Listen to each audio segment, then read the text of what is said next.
అందరికీ నమస్కారం. ఈరోజు మనం స్వామి వివేకానంద విన్నింగ్ ఫార్ములాస్ అనే పుస్తకం నుండి కియోకో అనే జపాన్ వనిత కథ గురించి తెలుసుకుందాం.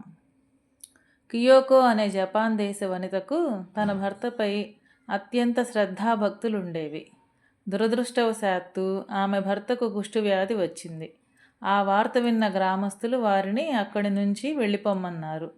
అప్పుడు కియోకో 700 కిలోమీటర్ల దూరంలో ఉన్న తన స్వగ్రామానికి తన భర్తను తీసుకువెళ్లాలని నిశ్చయించింది. వాళ్ళిద్దరూ రైలెక్కగానే కియోకో భర్త కుష్ఠవ్యాధిగ్రస్తుడని తెలిసి తోటి ప్రయాణికులంతా భార్యాభర్తల్ని రైలు నుండి దిగిపోమ్మన్నారు.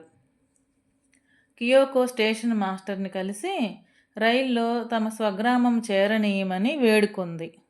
రైల్వే నిబంధనల ప్రకారం దీర్ఘవ్యాధితో బాధపడుతున్న వారు రైలు ప్రయాణానికి అనర్హులు అని చెప్పి స్టేషన్ మాస్టర్ ఆమె అభ్యర్థనని నిరాకరించాడు. 700 కిలోమీటర్ల దూరంలో ఉన్న గ్రామానికి వ్యాధిగ్రస్తుడైన భర్తతో కాలినడకన వెళ్ళడం అసాధ్యం.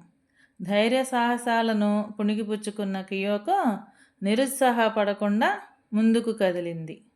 బజారుకు వెళ్ళి ఒక పాత సైకిల్ రిక్షాని, కొన్ని దుప్పట్లని కొనుక్కొని భర్తని రిక్షాలో కూర్చోబెట్టి దుప్పట్లు కప్పి సైకిల్ రిక్షాను తొక్కుతూ ధైర్యంగా ప్రయాణం ప్రారంభించింది.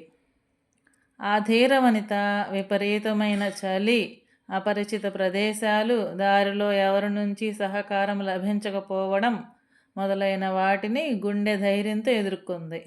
రోజుకు 15 కిలోమీటర్లు సైకిల్ రిక్షా తొక్కుతూ 2 నెలల పాటు అకుంఠిత దీక్షతో ముందుకు సాగి స్వగ్రామానికి చేరింది. పలాయనం చిత్తగించకుండా కష్టాలను ప్రతిఘటించి ముందుకు సాగితే విజయం లభిస్తుంది అని వివేకానంద విన్నింగ్ ఫార్ములాకు కియోకో ఒక తార్కాణంగా నిలుస్తుంది. Thank you.